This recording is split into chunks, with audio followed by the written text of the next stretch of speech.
गेले 25 वर्षाच्या वर या महाराष्ट्रामध्ये भाजप आणि शिवसेना यांची युती कार्यान्वित आहे. जवळजवळ 25-26 वर्षापूर्वी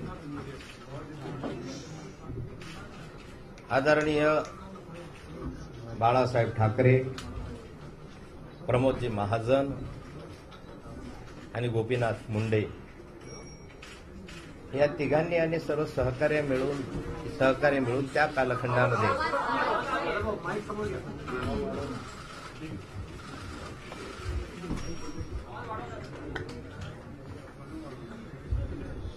आदरणीय गोपीनाथजी मुंडे,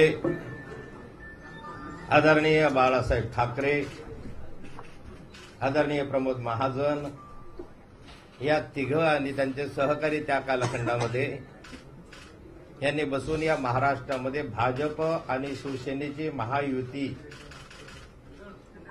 ही त्या कालखंडामध्ये निर्माण केली. 1989ला या महायुतीच्या माध्यमातून या महाराष्ट्रामधल्या पहिल्या निवडणुका लढवल्या आणि आम्हाला लोकसभेला पूर्वीपेक्षा अधिक चांगलं यश 89ला मिळालं. 90ला विधानसभेच्या निवडणुकांमध्ये अधिक चांगलं यश मिळालं. 91ला मिळालं लोकसभेला. आणि तेव्हापासून तर आज तागायत या महायुतीने राजकीय दृष्ट्या जर पाहिलं तर निवडणुकांमध्ये अनेक चढउतार अनुभवले. काही ठिकाणी चांगलं घवघवीत यश मिळालं, काही ठिकाणी अपयश मिळालं. अगदी निव्वळ महायुतीच्या माध्यमातून विधानसभा नव्हे, लोकसभा नव्हे तर अगदी स्थानिक स्वराज्य संस्थांपर्यंत सुद्धा या महायुतीच्या माध्यमातून आम्ही निवडणुका लढवल्या. दुर्दैवाने मधल्या कालखंडामध्ये हे तिन्ही नेते दिवंगत झाले. बाळासाहेब ठाकरे गेले, प्रमोदजी महाजनही गेले आणि मागच्या लोकसभेपर्यंत गोपीनाथराव मुंडे या ठिकाणी होते. आणि मुंडे साहेबांनी या युतीचं रूपांतर महायुतीमध्ये करण्याचा प्रयत्न केला आणि या युतीमध्ये आणखीही 4 पक्षांची जोडणी करून ही महायुतीने लोकसभेच्या निवडणुका लढवल्या आणि लोकसभेच्या निवडणुकीमध्ये आम्हाला चांगल्या प्रकारचं यश या ठिकाणी मिळालं. गेले 1989 पासून तर आज तागायत या महायुतीच्या चढउताराचा साक्षीदार मीही आहे. अलीकडच्या कालखंडामध्ये लोकसभा संपल्या आणि गोपीनाथराव मुंडेंचं निधन झालं आणि या विधानसभा आल्या. या विधानसभेच्या याच्यामध्ये कोणाला किती जागा हव्यात, या राज्यामध्ये पुढच्या दृष्टिकोनातनं काय राजनीती असावी यासाठी गेले 20-22 दिवस झाले शिवसेना, भाजप आणि त्याचे सहयोगी पक्ष यांच्यामध्ये आमच्या चर्चा सुरू आहे. या राज्यामधलं हे घोटाळेबाज सरकार गेलं पाहिजे. हा महाराष्ट्र काँग्रेस मुक्त झाला पाहिजे.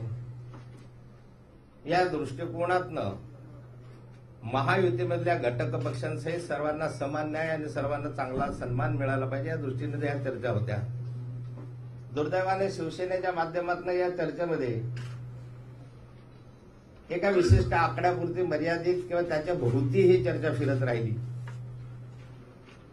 किंवा मुख्यमंत्री पदाच्या भोवती ही चर्चा फिरत राहिली. भारतीय जनता पार्टीला मुख्यमंत्री पदापेक्षा या राज्यामधलं हे आत्ताच असलेलं सरकार, घोटाळ्यातबाज सरकार, हे नाकर्ते सरकार, हे खेचण्यामध्ये आम्हाला पहिला रस आहे. पहिलं प्राधान्य आम्ही त्याला दिलेलं होतं. त्या दृष्टिकोनातून मी स्वतःही बोलत होतो.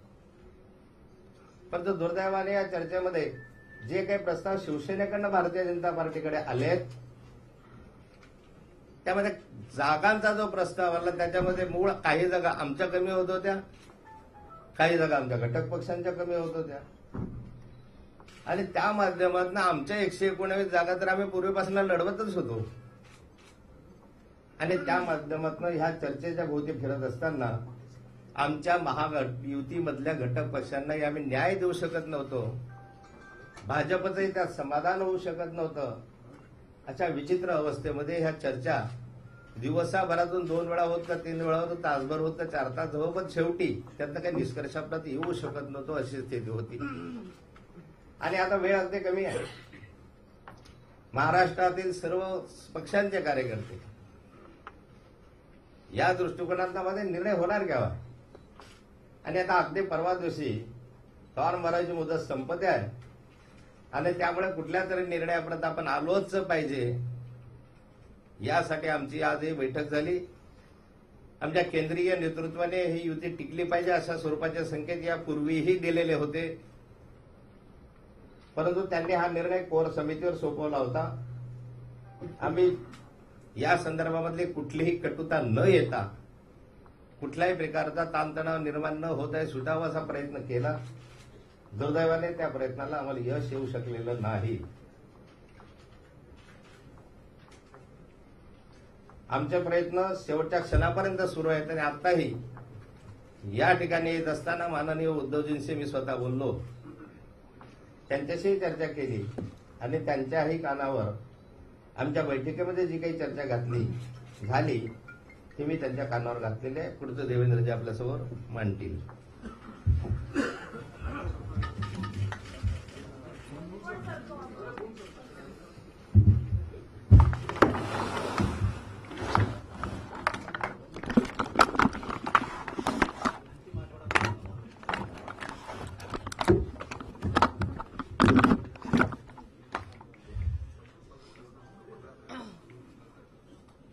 माननीय नाथाभाऊंनी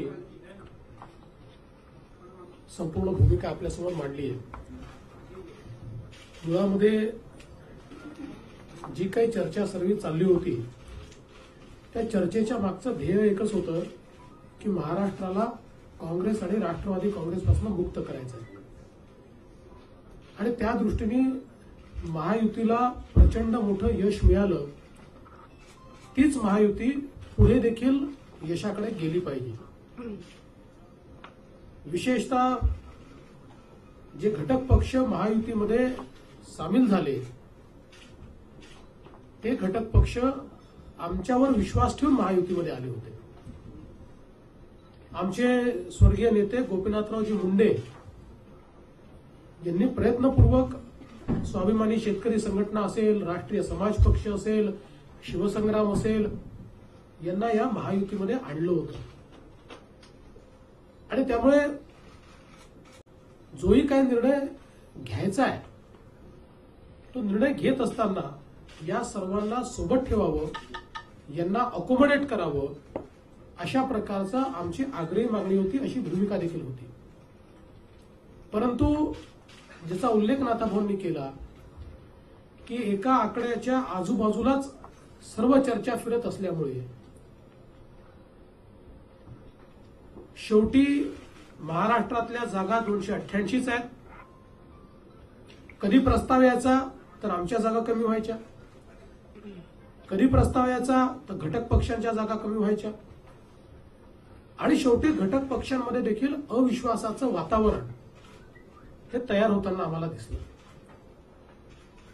ज्यावेळी आमच्याकडे शेवटचा प्रस्ताव ते घेऊन आले आणि 7 जागा घटक पक्षांकरता, त्यावेळेस आम्ही अतिशय विनम्रतापूर्वक त्यांना सांगितलं की हा प्रस्ताव शक्य नाहीये. जे विश्वास ठेवून आपल्यासोबत आलेले आहेत त्यांच्या विश्वासाला आपण तडा जाऊ देता कामा नये. तरी देखील आग्रह होता की एकदा घटक पक्षांसोबत बसलं पाहिजे. त्या आग्रहाचा सन्मान करून आम्ही घटक पक्षांसोबत बसलो. त्यांच्याशी चर्चा केली. घटक पक्ष नाराज झाले. पुन्हा त्यांना आम्ही समजवलं आणि आम्ही स्पष्ट भूमिका त्यानंतर मात्र मांडली की बाबा असं घटक पक्षांना वाऱ्यावर सोडून तुम्ही आम्ही युती करून पुढे जाऊ हे काही योग्य आम्हाला वाटत नाही.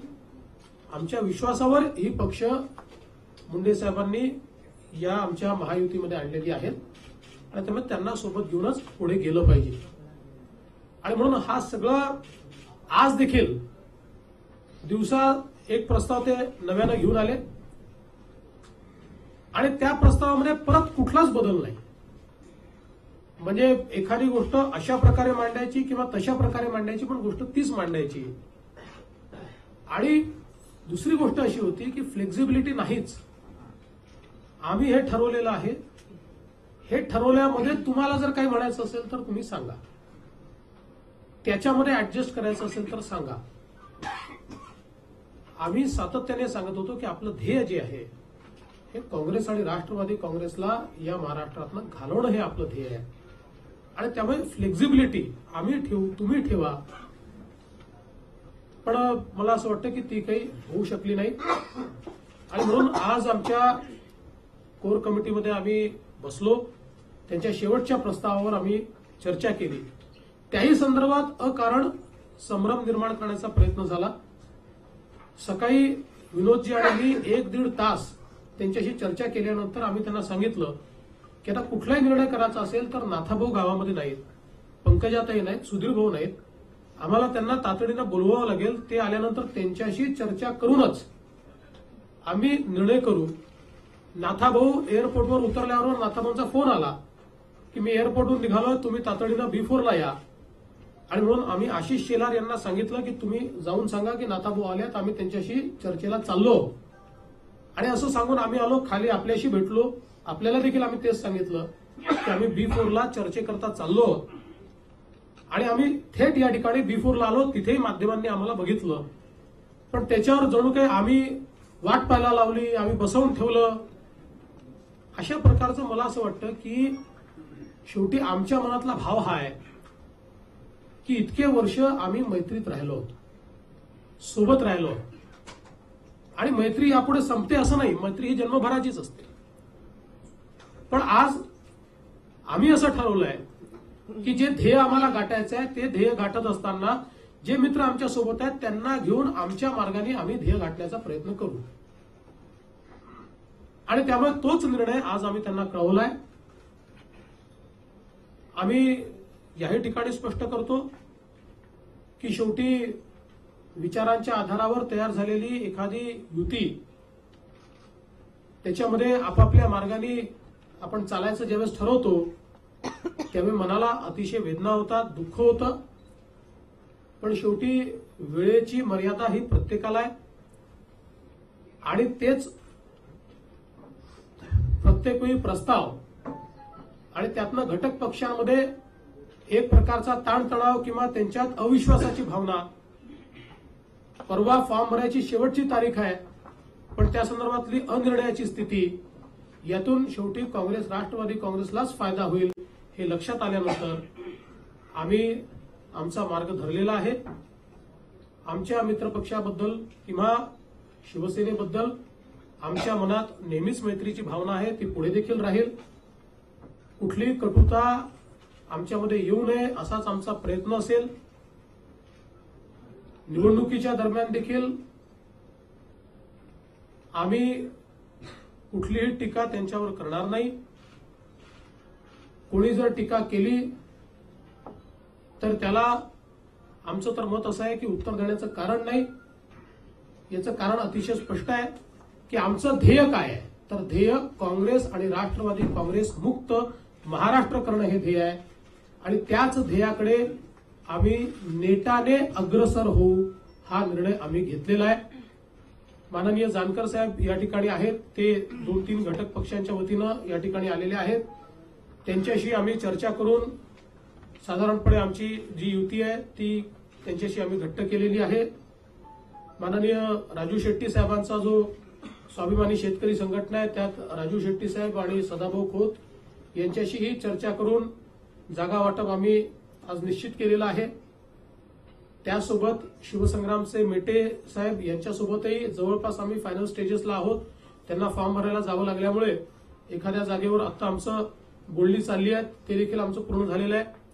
आणि आता रात्री आम्ही आरपीआय सोबत देखील आमची चर्चा जी आहे ती पुढे नेणार आहोत.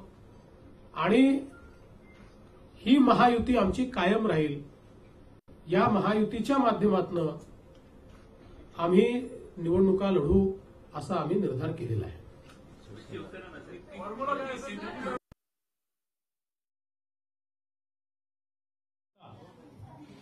माननीय एकनाथराव खड़से जी, इन्होंने अभी अभी बताया कि जो परिस्थितियां तैयार हुई है उसके ऊपर उन्होंने माननीय उद्धव जी से बात की और उनको परिस्थिति से अवगत भी कराया। पिछले कई दिनों से हम लोग इस युति को आगे ले जाने की कोशिश कर रहे हैं, पर लगातार उन्होंने माननीय उद्धव जी से बात की और उनको परिस्थिति से अवगत भी कराया। पिछले कई दिनों से हम लोग इस युति को आगे ले जाने की कोशिश कर रहे हैं, पर लगातार यह ध्यान में आता है कि एक आंकड़े के इर्द गिर्द हमारी सारी बातचीत घूम रही है और उसमें हमारे मित्र पक्षों को जिस प्रकार से अकोमोडेट किया जाना चाहिए, हमको जिस प्रकार से अकोमोडेट किया जाना चाहिए, वो हो नहीं रहा। और हमारा मानना यह है कि महाराष्ट्र की इस कांग्रेस और राष्ट्रवादी कांग्रेस की सरकार को महाराष्ट्र से हटाना, ये हमारा सबसे महत्वपूर्ण ध्येय है, यही हमारा मकसद है। और उसी दृष्टि से हम लोगों ने ये निर्णय किया है कि हम लोग हमारे जो साथी हमारे साथ हैं, उन साथियों के साथ अपना मार्गक्रमण करेंगे। हमारे पास समय बचा नहीं है, अब इससे आगे चर्चाएं हो नहीं सकती, चर्चाओं में से कोई नई बात नहीं निकल रही है। परसों फॉर्म भरने का आखिरी दिन है और इसके चलते हम लोग अपना मार्ग पकड़कर कांग्रेस और राष्ट्रवादी कांग्रेस मुक्त महाराष्ट्र करने की दृष्टि से अग्रसर होंगे।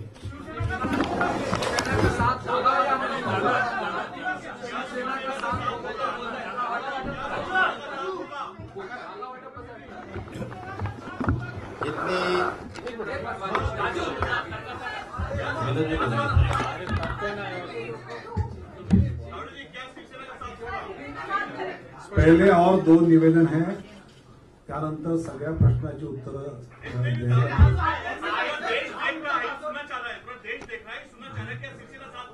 देश आगे भी देखेगा। बहुत स्पष्ट रूप में बोला है। आगे 2 निवेदन सुनने के बाद आपके सवाल का जवाब देंगे।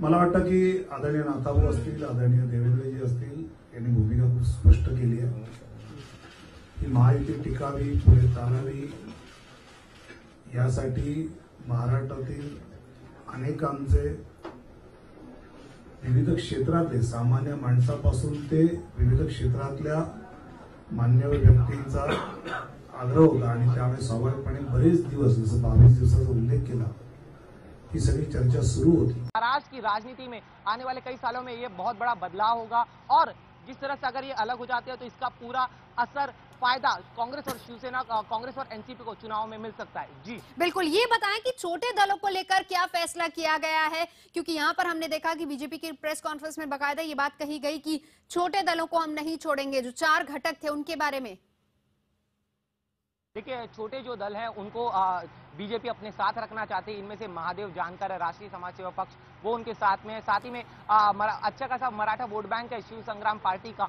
तो उनके विनायक मेटे भी बीजेपी के साथ में है। लेकिन स्वाभिमानी शेतकरी संगठन, इनका पश्चिम महाराष्ट्र में बहुत अच्छा होल्ड है, जहां पर एनसीपी की पकड़ है, तो वो इनके बीजेपी के साथ आते हैं नहीं, इस पर अभी सस्पेंस बना हुआ है। साथ ही में आरपीआई के रामदास आठवले, वो बीजेपी के साथ में आते हैं नहीं, ये अब तक साफ नहीं हो पाया। लेकिन 2 दलों ने बीजेपी के साथ रहने का फैसला कर लिया है और इन दलों को साथ में रखना बीजेपी की मजबूरी भी है, क्योंकि करीब 50 सीटों पर जो 4 छोटे दल है उनकी बहुत अच्छी पकड़ है और बीजेपी इन्हीं को साथ में लेकर आगे बढ़ने का प्लान इस समय जो है बीजेपी में चल रहा है। जी बिल्कुल, निशात शमसी हमारे साथ जुड़ चुके हैं। निशात, मैं आपसे जानना चाहूंगी, ये बताएं कि गठबंधन टूट गया 25 साल पुराना, लेकिन ऐसे में 4 छोटे दलों को साथ लेकर चलने की कोशिश अब बीजेपी की रहेगी। जाहिर सी बात है कि अब आगे अगर नंबर्स चाहिए तो, लेकिन आरएसपी और शिव संग्राम ये दोनों तो तैयार हैं, लेकिन स्वाभिमानी पक्ष और आरपीआई की अगर बात करें, वहां पर अभी सवाल निशाना क्या वो साथ आएंगे नहीं, वक्त बहुत कम है। यहां पर किस तरीके से अब सीटों का बंटवारा होगा?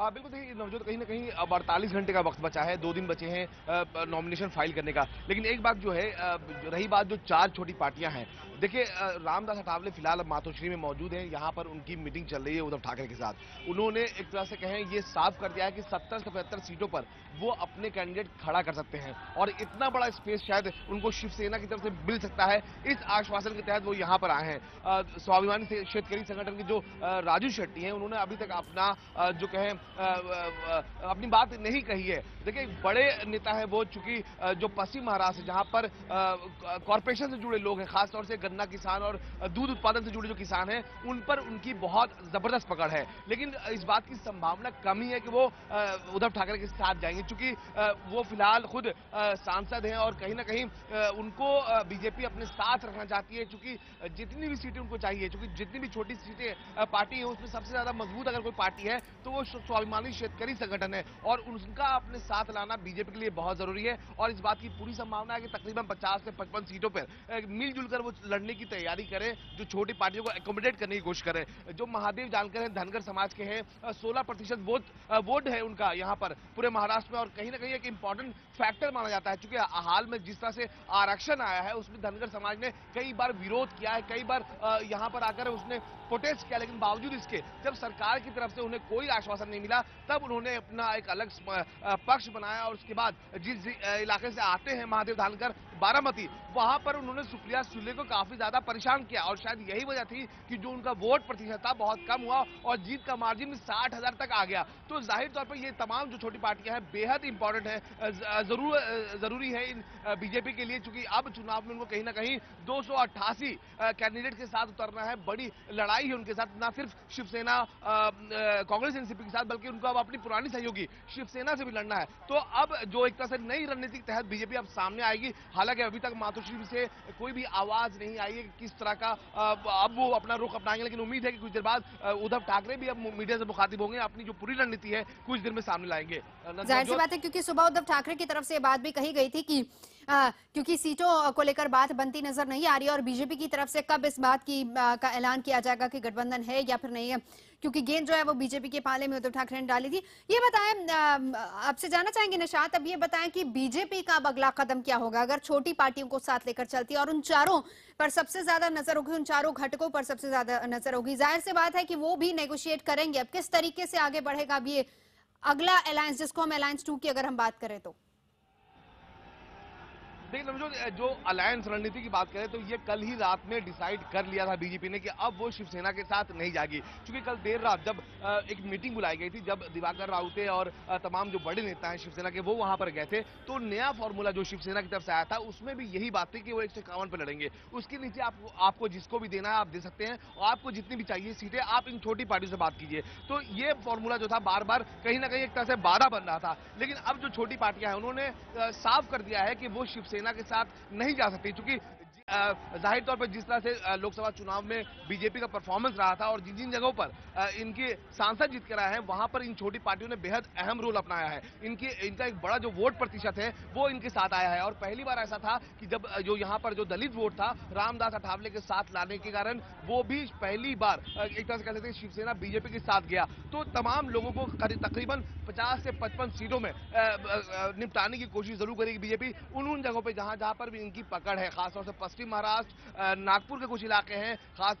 नासिक है, ऐसी जगहों पर इनको ज्यादा संख्या में सीटें मिल सकती हैं, इस बात की पूरी संभावना है। तो कुल मिलाकर जो फिगर इस तरह से हो सकता है कि 222 सीटों पर बीजेपी खुद अकेले चुनाव लड़े, बाकी बचे सीटों पर वो जो छोटी पार्टियां हैं उनको उसमें अपने साथ लाए। तो अब ये पूरी जो रणनीति है वो कहीं ना कहीं एक तरह से तैयार हो गई है। जो आज देर शाम बैठक थी कोर कमेटी की, उसमें यह बात तय कर लिया गया है कि कौन सी पार्टी को कितनी सीट दी जाएगी और किस तरह से उन्हें अंदर लाया जाएगा। हालांकि अभी तक जो रामदास अठावले हैं उन्होंने अब ये साफ नहीं किया है कि वो किस पार्टी के साथ जाएंगे, और साथ में जो स्वाभिमानी शेतकारी संगठन के जो अध्यक्ष हैं राजू शेट्टी, उन्होंने भी अपने पत्ते जो है नहीं खोले हैं, लेकिन रात तक ये भी साफ हो जाएगा कि ये दोनों पार्टियां भी क्या बीजेपी के साथ जाएगी या फिर वो शिवसेना के साथ चुनाव में उतरेगी। तो एक तरह से जो तस्वीर है बहुत हद तक साफ हो गई है, लेकिन ये छोटी पार्टियां जो हैं वो अब बच गई हैं अपनी हामी भरने के लिए, और उसके बाद जो कल से जो कहें कि बीजेपी और शिवसेना दोनों अपने चुनाव प्रचार का जो अभियान है वो शुरू कर देगी। हालांकि आज जो शिवसेना प्रमुख है आज वो गए थे अपने कुलदेवी के मंदिर, वहां पर उन्होंने बाकायदा जो ट्वीट भी किया था आदित्य ठाकरे ने कि अब हमने अपना मिशन 151 शुरू कर दिया है और इसके नीचे आने का कोई सवाल नहीं है। तो ये संभावनाएं कल रात से बननी शुरू हो गई थी, और अब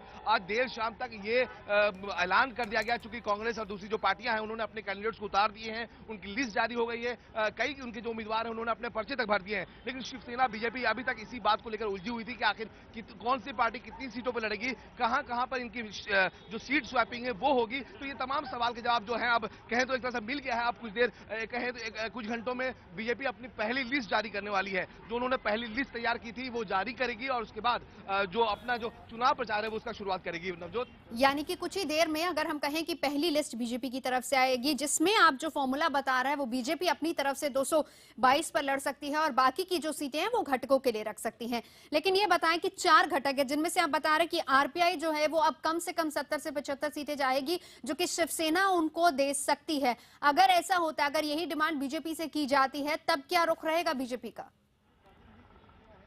लेकिन जो आरपीआई की बात आप कर रही हैं, कहीं ना कहीं पिछले कई सालों में जो रामदास अठावले की पार्टी है उसने अपना कैडर खोया है। 2 चुनाव खुद रामदास अठावले भी हार चुके हैं। उनको ऐसी जगहों से सीटें दी गई थी जहां पर दलित जो समुदाय का जो एक बड़ा वोट बैंक था, लेकिन वहां पर भी वो अपनी छाप नहीं छोड़ पाए। तो जो उनकी मांग है, हालांकि उस पर कोई भी पार्टी तैयार नहीं होगी। जो जानकारी अब तक हमारे पास आई है उसके मुताबिक 15 से 20 सीटें जो है वो आरपीआई को दी जा सकती है। 15 सीटें, जिसमें विदर्भ की भी सीटें कुछ होंगी और खासकर जो मुंबई की कुछ सीटें हैं जहां पर एक बड़ा तबका है उनका वोट बैंक, वहां पर उनको कुछ सीटें मिल सकती हैं। इसके अलावा 10 से 12 सीटें, क्योंकि सबसे मजबूत पार्टी के तौर पर स्वाभिमानी शेतकारी संगठन है, 10 से 15 सीटें उनको भी मिल सकती है उन जगहों पर जहां पर एनसीपी सबसे ज्यादा मजबूत पार्टी मानी जाती है। और जिस तरह से इनकी पार्टी ने सेंधमारी की है पश्चिम महाराष्ट्र में एनसीपी के वोट बैंक में, तो जाहिर तौर से 15 सीटें उनको भी मिल सकती हैं। राष्ट्रीय समाज पक्ष को 5 से 6 सीटें और उसके अलावा विनायक बेटे, देखिए मराठा आरक्षण को लेकर इन्होंने कई बार आंदोलन तो किया है लेकिन अपनी पकड़ नहीं बना पाया महाराष्ट्र में, तो 3 से 5 सीटें उनको भी ऑफर की जा सकती है। लेकिन अब कोशिश होगी बीजेपी की कि वो इन तमाम पार्टियों को किसी भी हालत में अपने साथ रखे, चूंकि अब जो पूरा वोट बैंक की राजनीति उनको करनी है, इन तमाम लोगों को अपने साथ जोड़कर एक तरह से कहें कि वो कोशिश करेगी कि जितनी ज्यादा सेंधमारी वो शिवसेना की वोट बैंक है उसमें कर सके। क्योंकि अब तक लोग इसी उम्मीद में थे कि शिवसेना, बीजेपी और इन ये तमाम जो पार्टियां हैं वो एक साथ चुनाव लड़ेंगी और जो एक नया महागठबंधन बना है वो इस बार सत्ता में काबिज होने में बेहद अहम रोल अदा कर सकती है छोटी पार्टियां। लेकिन अब ये गठबंधन टूट चुका है। शिवसेना अभी फिलहाल अब तक अकेले पड़ चुकी है। यहाँ पर कुछ देर बाद रामदास अठावले आएंगे, वो अपनी बात जो है सामने रखेंगे कि अपने पत्ते खोलेंगे कि आखिर वो किसके साथ जाना चाहते हैं। चूंकि कहीं ना कहीं ये जरूर माना जा रहा है कि वो वहां पर बात करके आए हैं और उनकी कोशिश है कि यहाँ पर वो शिवसेना प्रमुख से उन तमाम सीटों की मांग रखें जहां से उनको ज्यादा सीटें मिलेगी वो उनके साथ जा सकते हैं। लेकिन बाकी जो बची 3 पार्टियां हैं इसकी पूरी संभावना है कि वो बीजेपी के साथ चुनाव में जाएगी। नवजोत, बिल्कुल आप रहिए निशात। दिनेश मौर्य भी हमारे साथ मौजूद है, इस पूरी खबर पर नजर बनाए। दिनेश, मैं आपसे समझना चाहूंगी ये कि पहले जो तमाम आंकड़े और सर्वेस की अगर हम बात करें, कहा यह जा रहा था कि अगर ये महागठबंधन जिसमें चारों घटक दलों की बात करें, शिवसेना और बीजेपी, अगर मिलकर चुनाव लड़ते हैं तो एक बड़ा नंबर इनके पास आ सकता है। लेकिन अब क्योंकि ये गठबंधन टूट चुका है, शिवसेना और बीजेपी अलग अलग चुनाव लड़ेंगी, कहीं ना कहीं अब नजर घटकों पर है, जो कि अभी कुछ देर में तस्वीर साफ भी हो जाएगी। अब ऐसे में स्थितियां किस तरह की बनती हैं, कितना आसान या कहें कि कितना मुश्किल होगी ये रेस सभी के लिए? देखिए, अब बीजेपी ने ये फैसला बड़े ही सोच समझ कर लिया है, क्योंकि लोकसभा चुनाव में उन्हें 24 सीटें लड़े थे, 23 सीट पर जीत हासिल हुई थी। हाल में जो सर्वेज हुए थे उनके मुताबिक अगर चुनाव होते हैं और सभी पार्टियां अलग अलग लड़ती हैं तो बीजेपी सिंगल लार्जेस्ट पार्टी बनकर उभरेगी। उन्हें 100 से ज्यादा सीटें मिलने का अनुमान जताया गया था। और पिछले कुछ चुनाव की अगर हम बात करें तो हर बार बीजेपी का परफॉर्मेंस, स्ट्राइक रेट शिवसेना से काफी अच्छा रहा है, वो ज्यादा सीटें जीतती आ रही थी। 2009 चुनाव की बात करें तो वहां पे भी 46 सीटों पर बीजेपी को जीत मिली थी, 44 सीटों पर शिवसेना जीती थी। तो कहीं ना कहीं बीजेपी को लग रहा था कि अब ये सही मौका है, अब वो अलग हो जाते हैं तो महाराष्ट्र में खुद अकेले सबसे बड़ी पार्टी बनकर वो उभर सकती है। लेकिन शिवसेना के साथ गठबंधन की होने की वजह से लगातार उन्हें मुश्किलों का सामना करना पड़ा। और पिछले कुछ समय से जिस तरह शिवसेना लगातार बीजेपी पर हमले कर रही थी तो कहीं ना कहीं बीजेपी की प्रतिष्ठा पर भी सवाल उठ रहे। तो अब इस फैसले के बाद कहीं ना कहीं बीजेपी के पास और ज्यादा सीटें 220-230 सीटों पर अगर बीजेपी लड़ती है तो 100 से ज्यादा सीटें जो पिछली बार अनुमान था वो शायद और भी बढ़ सकता है। लेकिन इसके दूसरा अगर पहलू हम देखें तो जो मराठी वोट्स हैं महाराष्ट्र के, जो शिवसेना बीजेपी गठबंधन को मिलते थे, उनमें बहुत बड़ी फूट पड़ेगी। तो अब वो एक तो बीजेपी की तरफ से आएंगे या शिवसेना की तरफ से आएंगे। अब शिवसेना इस पूरे मुद्दे को भावनात्मक बनाकर जो बीजेपी के वोट्स है उन्हें अपने पाले में लाने की कोशिश करेगी। लेकिन कुल मिलाकर बड़ी सोच समझकर बीजेपी ने फैसला लिया है। उन्हें उम्मीद है कि 100 से ज्यादा सीटें शायद उन्हें चुनाव के बाद मिल जाएंगी, लेकिन अब जी। इनमें अहम रोल प्ले करेंगे 4 छोटे घटक दल। जी बिल्कुल। नवजोत। एक और बात बताइए दिनेश, मराठी वोट की आपने यहाँ पर बात की, हमने पिछली बार भी देखा था। निपटेंगे और साथ में भी निपटने के लिए तैयार। लेकिन सर आप मानते हैं कि अब बीजेपी का एरोगेंसी थी, क्योंकि जिस तरीके से लोकसभा के रिजल्ट डिक्लेयर हुए उसके बाद से ही लेकर उनका एक अजीब वो गरीब एटीट्यूड हो गया, जिसके चलते हुए रिलेशन खत्म हुआ, या क्या समझे किस नहीं, तरीके देखिए एरोगेंस बिल्कुल था और है, और एरोगेंस दोनों जगहों पर है। न सिर्फ भारतीय जनता पार्टी, कहीं कम एरोगेंस है, कहीं ज्यादा एरोगेंस है। एरोगेंस दोनों तरफ है और दोनों ही अपने आप के मुख्यमंत्री के सपने देख रहे हैं, इसलिए दोनों जगहों पर बाधाएं हैं। और भारतीय जनता पार्टी ने शिवसेना के साथ में बताया है कि शिवसेना इस वक्त हमसे कमजोर है, हम बड़े हैं, तो इसमें इस विवाद के तहत इनका आपसी मेलजोल खत्म हो गया है। और मुझे नहीं लगता अब अगर वो साथ भी लड़ते हैं अब ऐसी परिस्थिति में, तो जो बिटरनेस पैदा हो गई है एक दूसरे के दरमियान, यहाँ तक कि सुभाष देसाई ने तो अपने कैडर से 2-3 दिन पहले उद्धव के भाषण के बाद ये कह दिया था, पब्लिकली मीडिया में कहा गया है बाकायदा, कि कोई मोदी की वेव नहीं है, कोई भारतीय जनता पार्टी की वेव नहीं है।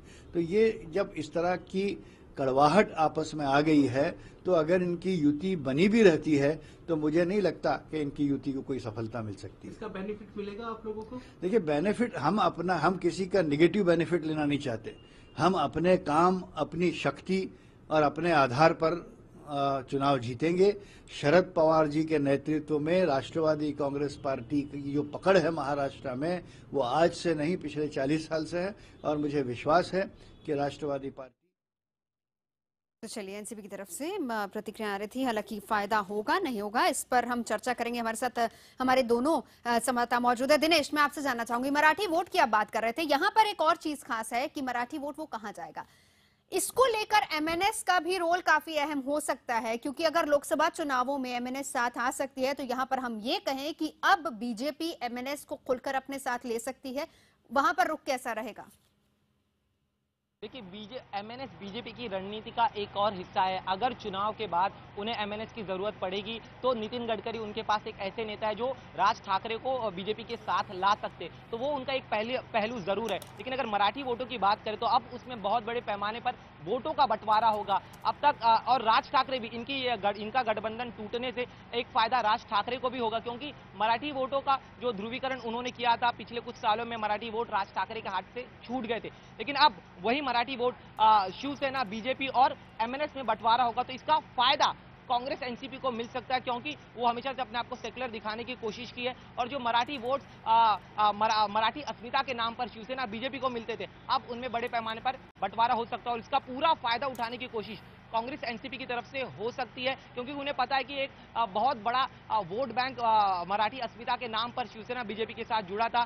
2009 के चुनाव में राज ठाकरे के साथ था, लेकिन अब चूंकि मोदी लहर महाराष्ट्र में बड़े पैमाने पे देखी गई थी, तो बीजेपी को लग ये रहा है कि वो विकास के नाम पर, ये जो मराठी वोट बैंक मराठी अस्मिता के नाम पर शिवसेना बीजेपी को वोट देता था, अब उन्हें विकास के नाम पर खींचने की कोशिश बीजेपी करेगी। लेकिन अब बाला साहब ठाकरे और मराठी अस्मिता को बड़े उग्र तरीके से अपनाने की रणनीति शिवसेना की तरफ से बनाई जा सकती है, ताकि बीजेपी पर धोखा देने का आरोप लगाकर उद्धव ठाकरे तमाम मराठी वोट बैंक जो है उन्हें अपने पाले में लाने की कोशिश कर सकते हैं। तो फिलहाल आने वाले कुछ दिनों में रणनीति कैसे बनती है, उद्धव ठाकरे क्या स्टैंड लेते हैं, मराठी वोटरों को अपनाने के लिए वो क्या स्ट्रैटेजी सामने रखते हैं, और दूसरी तरफ बीजेपी विकास के नारे के साथ ही आगे जाएगी, या वो भी मराठी वोटरों को अपने पाले में लाने के लिए कुछ और नया पैतरा आजमाएगी, ये सब देखना अहम होगा। लेकिन कहीं ना कहीं इनके टूटने से राज ठाकरे को फायदा जरूर होगा। जी नवजोत। बिल्कुल, यानी कुल मिलाकर अगर देखें तो महाराष्ट्र का जो इस बार चुनाव है वो काफी ज्यादा दिलचस्प होता जा रहा है। 25 साल पुराना जहां पर गठबंधन टूटा है, वहीं 4 घटकों पर नजर है,